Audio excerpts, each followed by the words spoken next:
You do not want to miss what's in today's video. We have the outcome on what our piston manufacturer said about our pistons and who they are. We have Cam Tech. We met with the owner of Bullet Cams at PRI, and we have some amazing knowledge that we want to share with you in this video.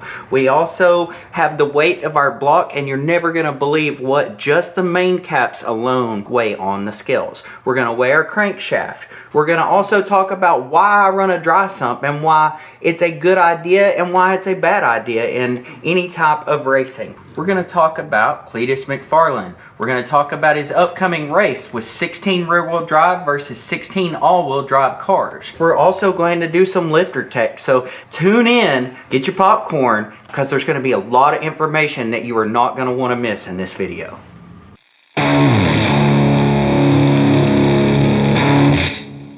So let's talk about this race. Cleetus McFarland come out and he said, hey, we're going to invite the 16 baddest no prep backside asphalt rear wheel drive cars in the country. We're going to race against the 16 baddest all-wheel drive cars in the country on the backside surface of his racetrack, which is Bradenton in Florida. Now, he put Joey Heichel, Beater Bomb's driver, in charge of picking the rear wheel drive list. What we are hoping is that Joey will pick us, and we do not know if he's picking us yet, but in the event that he does, we are preparing like crazy to make sure that we are ready if we do get chosen. We have high hopes, and we really feel like we deserve a spot in that, but that doesn't always mean that you will. In the end of the day, life isn't always about what we think we personally deserve, right? So to jump right into it, we took our motor apart and we were planning on building a new motor. Well, the new motor is hard to get the parts for in a timely fashion. As you guys know, racing parts are hard to get. So what we've decided was we're gonna put our old motor back together. We're gonna freshen it, the one that we ran last year. We're going to stay focused on getting it in the car and getting out and testing immediately so that we can be prepared just in case we get chosen for that race. So we sent our pistons out of the motor back to Diamond. Okay, so Diamond Pistons, that's who I would highly recommend. And I would highly recommend that you give Troy Sears a call and you ask him to help you on the next set that you buy for your race engine. He has been amazing. So they sent these over to engineering. They took a look at them. They took a look at why they were wearing in this spot and not on the skirts, okay?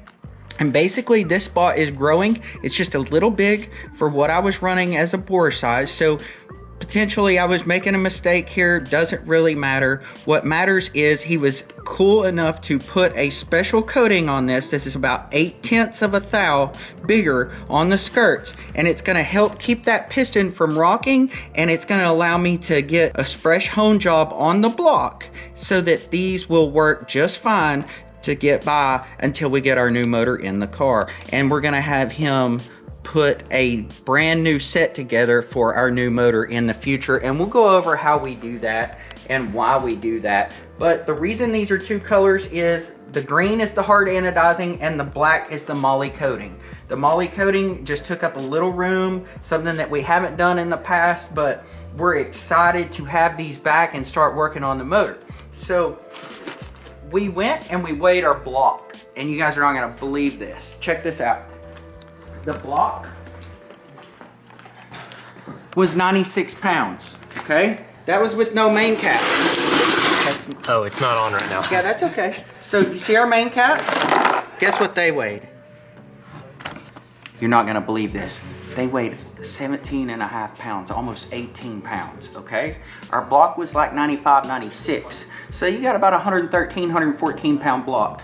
That's pretty lightweight, all right? That's a 4.4 bore space standard type small block Chevy that any small block Chevy head will bolt onto this block. Any crank that is a 400 main, it's all pretty standard stuff. It's pretty lightweight, and that's what we are running right now. This is actually a Dart block. Dart told me that this block would not be good for more than 1,600 horsepower. I've been pushing a little over the edge. This thing actually made 1390 at the wheels, at the hubs, at a pretty low timing level, and The new block is going to be a Brodix block, and we're pretty excited to get it, and that's coming soon for our new motor. But in the meantime, we're going to be putting this back together, and we're going to give you guys some tips and tricks on how we do it and why we do certain things. Okay guys, so what I have here is a standard cam journal, and I'm getting about 1/870 on my calipers, so that's just a rough guess, okay? This is standard what all small block Chevy motors came with as a diameter of what the cam core is. This is actually what I run. So we're going from 1/870 to, we're gaining about almost half an inch, 400. All right, 400 thousandths. That's a lot.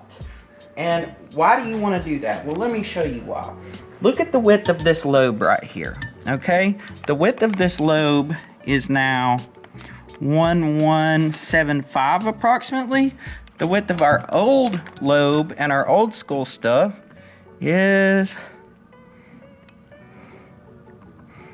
0.975. Okay, so this is a much wider lobe because we have a much wider journal.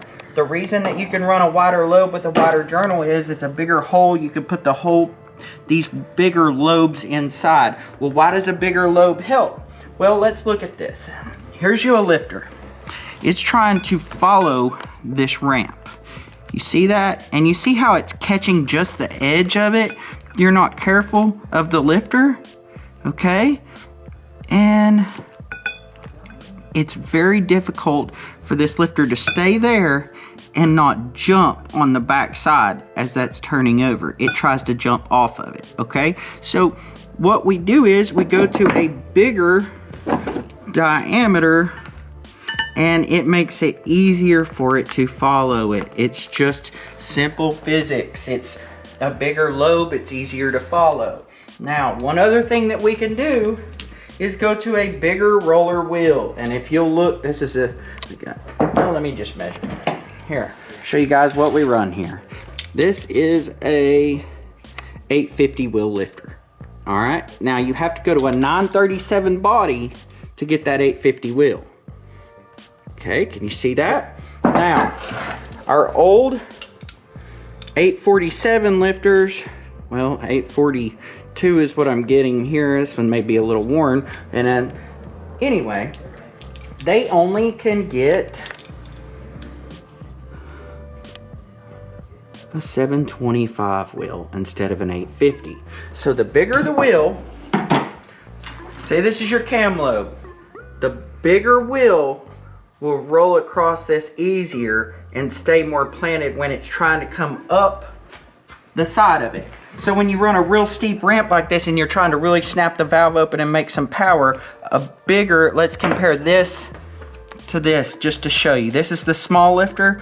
All right, when it's coming up, it could try to bind it easier, and this will follow it better. It's just simple physics. That's why we run a bigger cam core. That's why we run a bigger lifter, is to get the bigger diameter lifter bore. Plus, when you run an offset like we do, see the offset in there? When you run that offset, it tends to want to push on the side of the lifter harder and wear this side out. So what this allows is us to spread this load out, get a little bit wider wheel on that lobe. And that just takes the wear and tear and the bind out of it a little bit more. So let's talk about why we choose Bullet to make our cams. So John Partridge has been in the business for as long as anyone. I'll insert a picture of me and him here, and you guys can see John's been around for a while.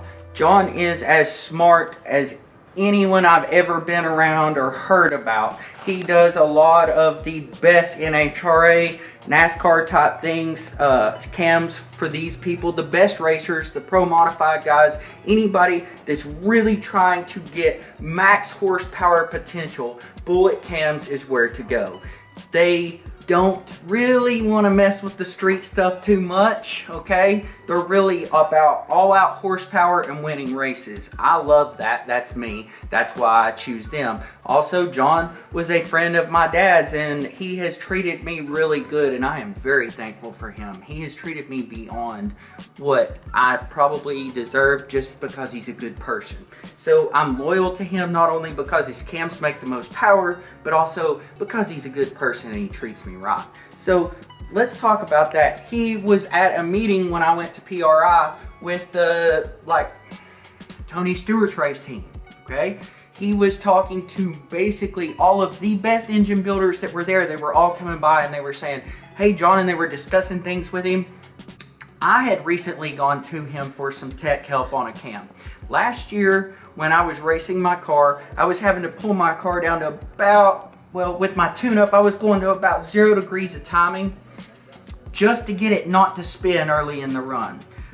That made it want to either load up on fuel if I didn't pull just enough out, or it made it want to spin the tires if I was scared it was gonna load up on fuel and make the motor kind of blubber or miss early in the run.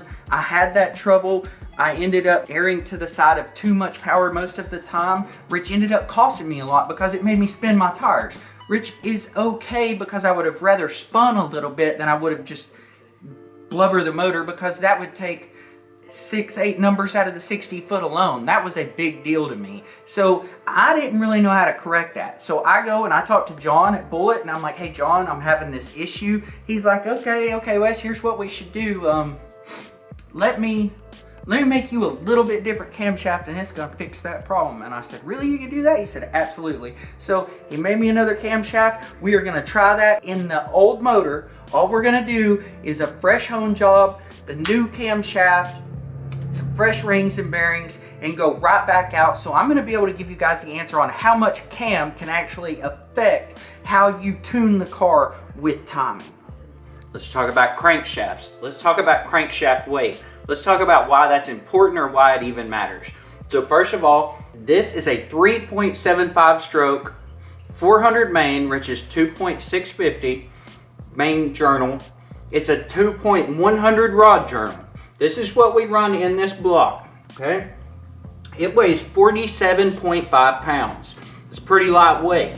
Why is that important? Well, yeah, you get that? The glare was kind of bad for a second, but yeah. Okay, so why is that important? That is the farthest point forward and the lowest point in your motor in your car, okay? So when you're trying to lift that on a no prep surface or any surface, that ballast is almost like ballast, okay? So you could take 10 pounds off your crankshaft by buying a really good crank, and it's just that much less weight you have to lift. Now that also comes with a penalty because it wants to rev a lot faster. So if you're running on a really slick surface, you're having trouble taming your motor, keeping it under control, where it's not just trying to rev constantly out of control, you know, maybe that heavier crank would help you out. But I always err to the side of the lightest weight parts possible, and this is a very nice crank. I would suggest anybody to buy one. It cost me more money than I'd like to admit in the video, but it's been a pretty spectacular piece so far. I did opt for the big block crank snout on it so that I couldn't break that off running the, you see how big that is there. I didn't look like I was stroking a penis. Okay, what I have here is a dry sump pump. Let's see what this 5-stage weighs. 8 pounds.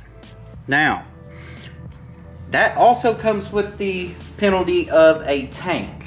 So, it also comes with the penalty of a ton of lines, fittings, mounts, and ways to have to plumb all of this oil lines to go to this pump, to the tank, back to the motor.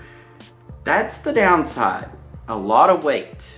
So a lot of people opt not to run them, and at this point I'm kind of wishing that I had opted not to run one, but unfortunately I spent the money and went ahead and put one on my motor.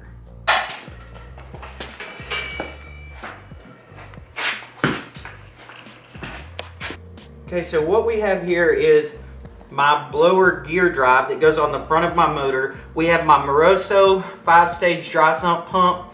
And this is just to kind of give you an idea of how many fittings and how many hoses it takes to run one system on your motor. Now, was this a lot more than I expected it to be when I put it on there? Absolutely, it is a lot. So basically, 4 of the 5 stages scavenges. It pulls vacuum on your bottom end. That keeps your rings seated down on the ring lands of your pistons. It can add power. It also keeps all the oil out of the inside of the motor and keeps it in a separate tank.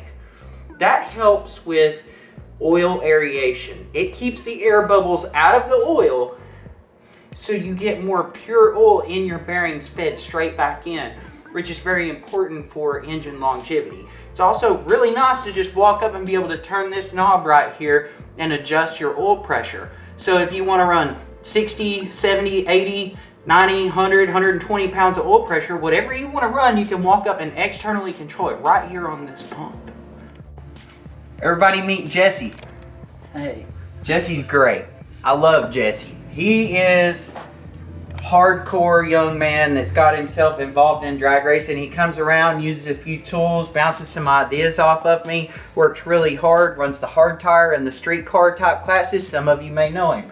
What we've done here is we've upgraded camshafts, so we've got about 20 thousandths more lift. So we had already shimmed his valve springs to where they were 60 thousandths before coil bond. So what are we doing here, Jesse? We're taking a shim out from and under each one of these walk cups that's 20 thousandths thick. Am I right? Yep. 20 thousandths. To make up for the 20 thousandths in lift, so that we keep our valve train as stable as possible, right?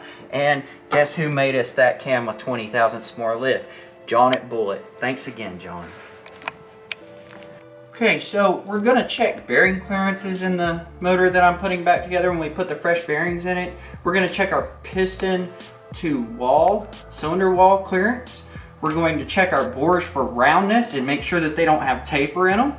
We're going to get my son's LS3 block back from the machine shop tomorrow, supposed to be tomorrow, and bring it here and we will weigh it for you guys. All right, and we're going to compare that aluminum block, the LS base, to my small block Chevy aluminum block and see what the difference is. We're going to start preparing his engine to go into his car and assemble it. That is an LS3 naturally aspirated. It made 617 to the wheels with a factory set of heads that I ported, okay, on pump gas. That motor was amazing. Unfortunately, the factory valve seat press was not great, and it came out, ran through the motor, messed up some cylinder walls, messed up some pistons. We ended up having to take it and have some sleeves put in it, and finally we're getting it back tomorrow. We're excited to have that for Jackson. We're excited to get his car back running. That is also coming up. As far as Jesse's motor, Chris has been helping him, Chris Miller. Chris has taught me a lot of what I know. Great, knowledgeable man. Just a super good person. He is somebody that had tremendous amount of success in his nitrous stock 400 block, stock block clash racing, Fox body Mustang. Worked really hard to get there. I have a lot of admiration and respect for him. So moving forward, we plan on doing those things as we assemble my engine, get prepared to go test. We assemble Jackson's engine, get it prepared to go in his car. Jesse's motor's almost assembled, ready to go into his car. And we're going to continually feed you guys as much information and tips as we can to help your program move forward and hopefully help you be as successful as possible. So let's be honest, the last video that I put out, it didn't get very many views. Kind of pissed me off, to be honest with you. I thought you guys would really want to see what the difference in performance was with my car versus other people that we were racing, and the in-car camera showed those exact gaps. I thought that maybe you guys would be racing against those people and say, okay, I could take that and kind of base that I feel like he's going this fast and just basically see how we all stack up with each other, because that's what I would want to do if I saw somebody put out a video like that. But since you guys didn't, I'm like, okay, sorry. I'll go ahead and just do engine tech and suspension tech or whatever and see if that doesn't make you happy, because we want the views. We need the views, and we're not doing all of this for any other reason other than to help you guys. And it's kind of depressing when we go through all the effort and then we don't get any views. So we're trying to give you what you want. And that's why we've made this video that we did today, and why we're going to do the things that we're going to do in the next video. And I really hope you guys tune in. I just want you all to know that you're very much appreciated. Thank God Jesus was born on this Christmas is in a few days. I just want everybody to know how I stand on that. Went to church today. I'm thankful for all the blessings He gives us. I'm thankful that He allows us to race. I believe that we all are much more blessed than we all realize, and that the racing family as a whole, I hope that all of you have a very Merry Christmas.